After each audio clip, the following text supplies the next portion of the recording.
Hello everyone. अब हम राजस्थान की प्राचीन सभ्यताएं के बारे में देख लेते हैं। प्राचीन सभ्यता कौन सी है? पहली तो होती कालीबंगा की शाब्दिक अर्थ मतलब होता है काली चूड़ियाँ। उसी से कालीबंगा सभ्यता का नाम रखा।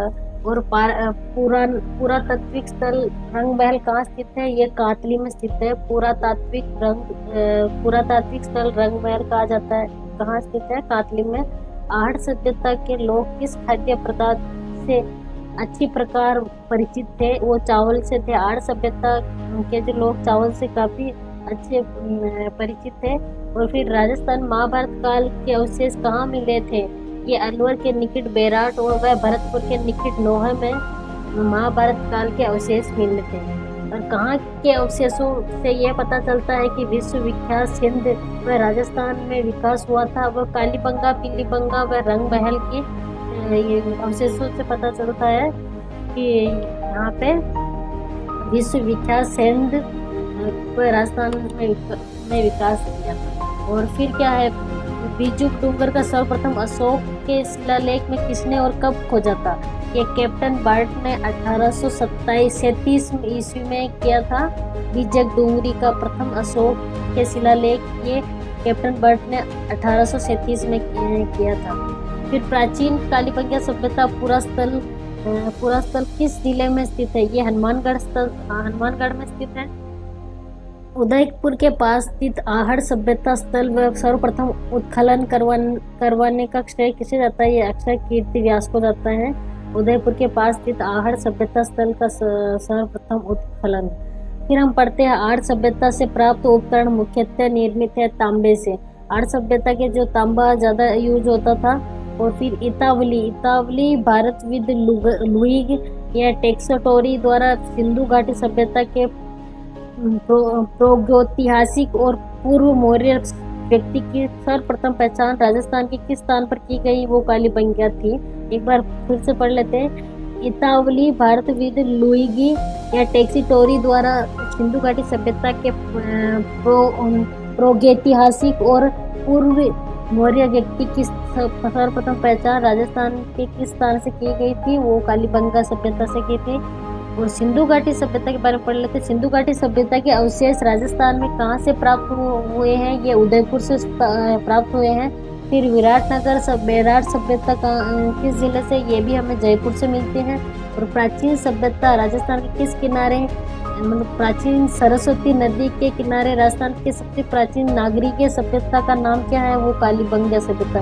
कालीबंगा सभ्यता किस नदी के किनारे थी? ये भी हमें पता चल जाता है इसे कि सरस्वती नदी के किनारे राजस्थान की सबसे प्राचीन नगरीय सभ्यता थी वो कालीबंगा सभ्यता। फिर हम पढ़ते हैं अहिच्छत्रपुर किस जिले का प्राचीन नाम था? अहिच्छत्रपुर ये नागौर जिले का नाम था। और बागौर सभ्यता किस जिले में है? ये भीलवाड़ा जिले में बागौर सभ्यता है। और आर्य संस्कृति का विकास हुआ था, ये मेवाड़ क्षेत्र में होता है आर्य संस्कृति का विकास। और कालीबंगा सभ्यता का विकास ये हनुमानगढ़ में सरस्वती के तट पर हुआ था। और फिर ताम्र युग की सभ्यता से प्रसिद्ध पुरानी ताम्रवती धूलकोट के अवशेष किस नगर से मिले थे? ये हमें उदयपुर से मिले थे, क्योंकि उदयपुर में ही सिंधु घाटी सभ्यता मिलती है। और फिर हम पढ़ते हैं किस इतिहासवेत्ता ने कालीबंगा को सिंधु घाटी साम्राज्य की तृतीय राजधानी कहा था? ये दशरथ शर्मा ने कहा था। आहड़ संस्कृति के अवशेष कहाँ से मिले हैं? यह आहड़ भी उदयपुर से, इसलिए आहड़ से या ताम्र युग भी बोल सकते हैं आहड़ संस्कृति को। फिर हम पढ़ते हैं बेराट स्थित पहाड़ जहाँ बौद्ध विहार के अवशेष मिले हैं उसे जाना जाता है बीजक पहाड़ी। मतलब बेराट स्थित पहाड़ी जहाँ बौद्ध विहार के अवशेष मिले हैं उसे हम बीजक पहाड़ी के नाम से जाने जाते हैं। फिर बागौर क्यों फेमस था, क्यों प्रसिद्ध था? तो ये पुरातात्विक स्थल था, इसलिए बागौर फेमस है। किस सभ्यताओं में नालियाँ बनाने के लिए पक्की ईंट काम में ली गई थी? कालीबंगा सभ्यता में हमें नालियाँ पक्के ईंट से बनी हुई मिली। वह कौन सा प्रथम अंग्रेज इतिहासकार था जिसने राजस्थान की जागीरदारी व्यवस्था पर लिखा था? कर्नल जेम्स टोड था। उसने राजस्थान का इतिहास काफी अच्छे से लिखा था। और द अर्ली चौहान डिनास्टीज, राजस्थान के प्रमुख इतिहासकार की रचना की थी। ये दशरथ शर्मा था। दशरथ शर्मा ने किसकी रचना की? The early Chauhan dynasties. Okay, dynasties, the early Chauhan dynasties. और फिर हम पढ़ते हैं संत भूरीबाई अलग का क्षेत्र था। मेवाड़ का जो क्षेत्र था वो संत भूरीबाई अलग का क्षेत्र था वो। और फिर बेराट में किस सभ्यता के अवशेष प्राप्त हुए? वो मौर्यकालीन सभ्यता के अवशेष प्राप्त होते हैं हमें। प्रो एच डी सांकलिया के निर्देशन में जिस सभ्यता स्थल का उत्खनन हुआ है वह है आहड़ सभ्यता है। और आहड़ सभ्यता के बारे में हम पढ़ लेते हैं। अब आहड़ सभ्यता कहाँ से है? ये बनास नदी पर है ये। और ये बेराट प्राचीन काल में राजधानी थी। मत्स्य राज्य को ही बेराट प्राचीन काल की राजधानी बनाया गया था। और राजस्थान के किस वर्तमान जिले में गणेश स्थल स्थित है? सीकर के अंदर गणेश्वर स्थल स्थित है। और किस प्राचीन सभ्यता केंद्र को हम ताम्रवती नाम से भी जाने जाते हैं? ये आहड़ को बोलते हैं। ये उदयपुर में स्थित है।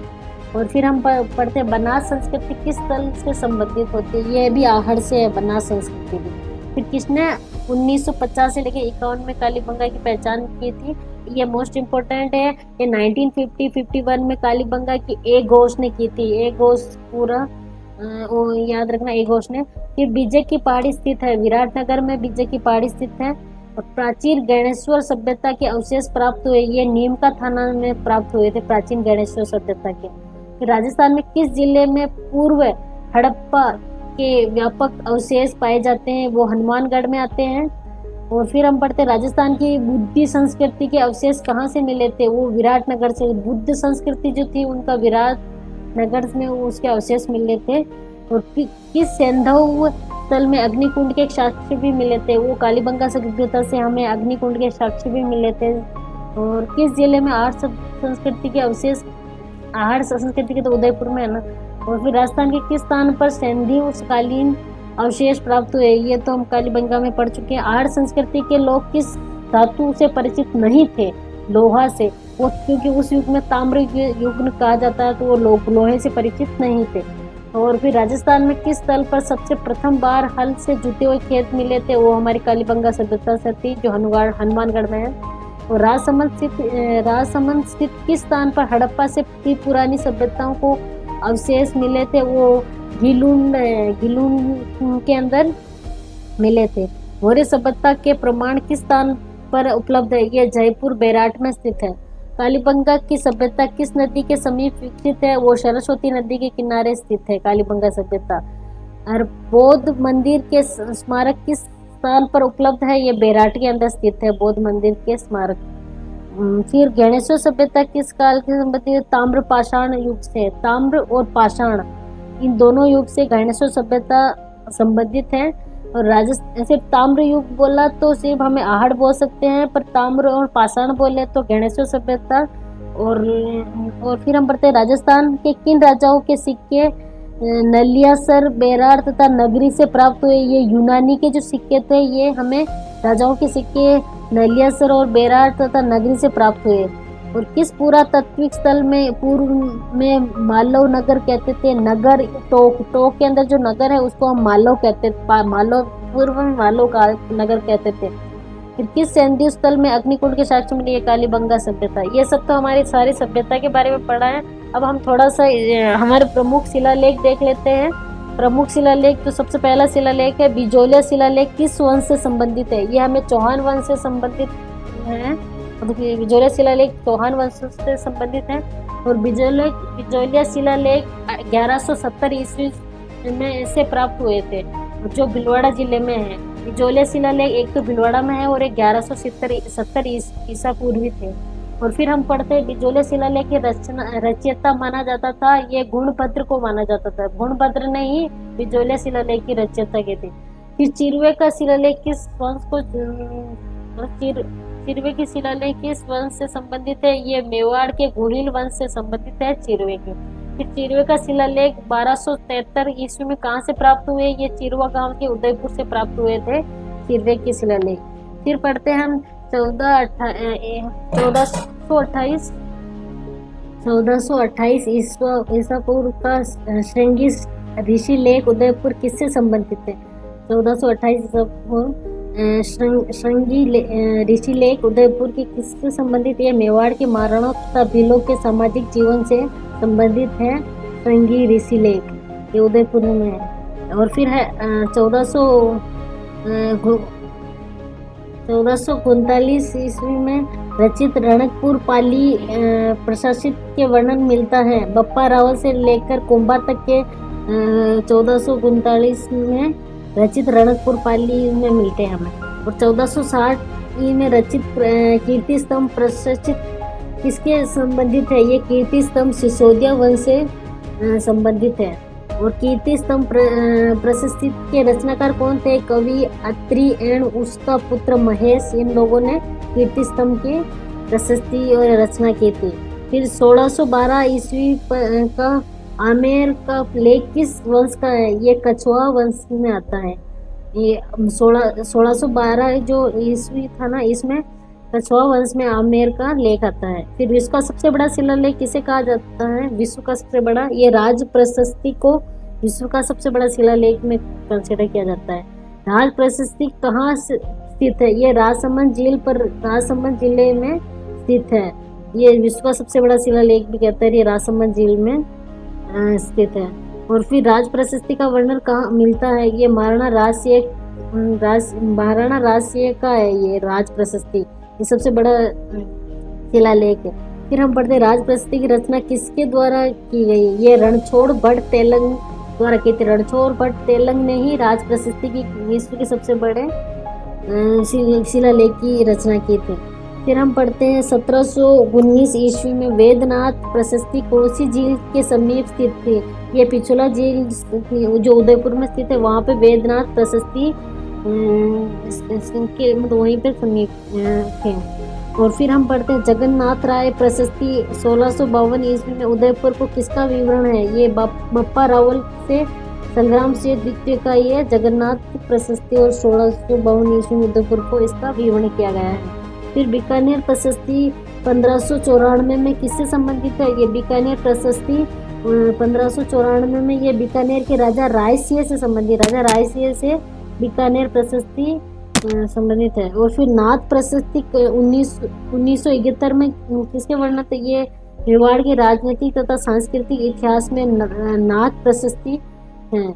और फिर हम मौर्य वंशी राजा धवल का विवरण किस लेख में मिलता है? ये कणसवा का लेख जो 738 ईस्वी में कोटा से मिलता है, मौर्य वंशी राजा धवल का। ओके। और फिर बसंत लेख है, बसंत लेख ये 625 ईस्वी में सिरोही किससे संबंधित था? ये चावड़ा वंश के शासक वर्मल लाल से था। और घटियाला लीला लेख 336 से जोधपुर में किसका वर्णन मिलता है? ये गुर्जर प्रतिहार वंश के शासक का मिलता है। ये सारे थे हमारे शिलालेख। आज के लिए इतना ही।